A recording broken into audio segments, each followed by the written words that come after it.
අද දවසේ JTL සමාරම්භයේ සනිටුහන්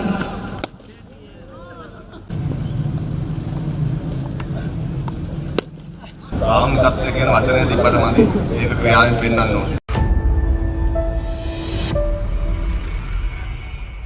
ශ්‍රී ජයවර්ධනපුර විශ්වවිද්‍යාලයේ මානව ශාස්ත්‍රීය හා සමාජ විද්‍යාපීඨය මගින් සංවිධානය කරනු ලබන ජපුර ටූරිසම් ලීග් තරගාවලිය ශ්‍රී ලංකා සීමිත පන්දුවාර ක්‍රිකට් නායක දසුන් ශානකගේ ප්‍රධානත්වයෙන් ආරම්භ වුණා.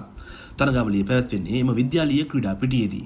තරගාවලියට කණ්ඩායම් 16ක තරගකරුවන් 100කට අධික පිරිසක් එක්ව සිටිනවා. ශ්‍රී ජයවර්ධනපුර විශ්වවිද්‍යාලයේ මානව ශාස්ත්‍ර සහ සමාජීය විද්‍යාපීඨයේ ජ්‍යෙෂ්ඨ මහාචාර්ය ශ්‍රීලන්ත හිංකෙන්ද, ජ්‍යෙෂ්ඨ මහාචාර්ය දිනේෂ් ගුණතිලක, ජ්‍යෙෂ්ඨ කතිකාචාර්ය චරිත් මුදලිගේ, ආචාර්ය රසික ජයසිංහ යන මහත්වරුන් ඇතුළු පිරිසක් මෙම අවස්ථාවට එක්ව සිටියා. තරගාවලිය ආරම්භ කරමින් දසුන් ශානක ප්‍රදර්ශනාත්මකව ක්‍රීඩා කිරීමටද එක් වුණා.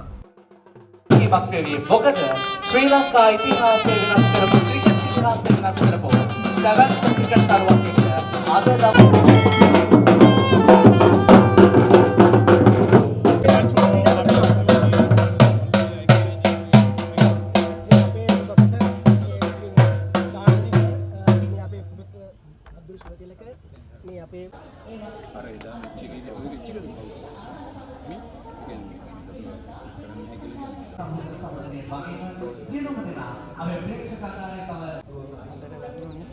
ආශිර්වාද ගැනීම මේ මොහොතේදී සිදු කෙරෙන මොහොත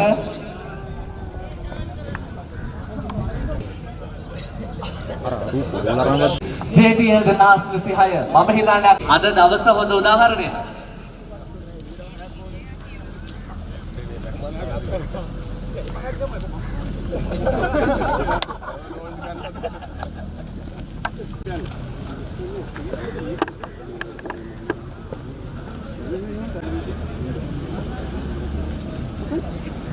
ශාන් කට්ටිය හිතන්නේ දැන් මැච් එකක් කිව්වහම අපේ විද්‍යාර්ථයෝ විතරයි සෙල්ලම් අද දවසේ JTL සමාරම්භය 2026 මේ විදිහට ආරම්භ වෙනවා. ඉතින් මම හිතන්නේ අපේ තරග යාපනය මේ දේවල් විතරක් නෙවෙයි අපේ පීඩාධිපතිතුමා ඇතුළු ආචාර්ය මණ්ඩලයට මේවා සුළු දේවල් මම හිතන්නේ. දසුන් ශානක මහතා සූදානම් වෙන්නේ. එවැගේම ලොකු අත්දැකීමක් වගේම වෙනස් වැඩ කරන්න මේ සමාජයට ආරම්භයක්. ඒක අපේ අඩුපාඩුවක් නිසා. ඔව් එහෙනම් අපේ දසුන් ශානක මහතක්ක මේ විදිහට සමාරම්භයේ සනිටුහන්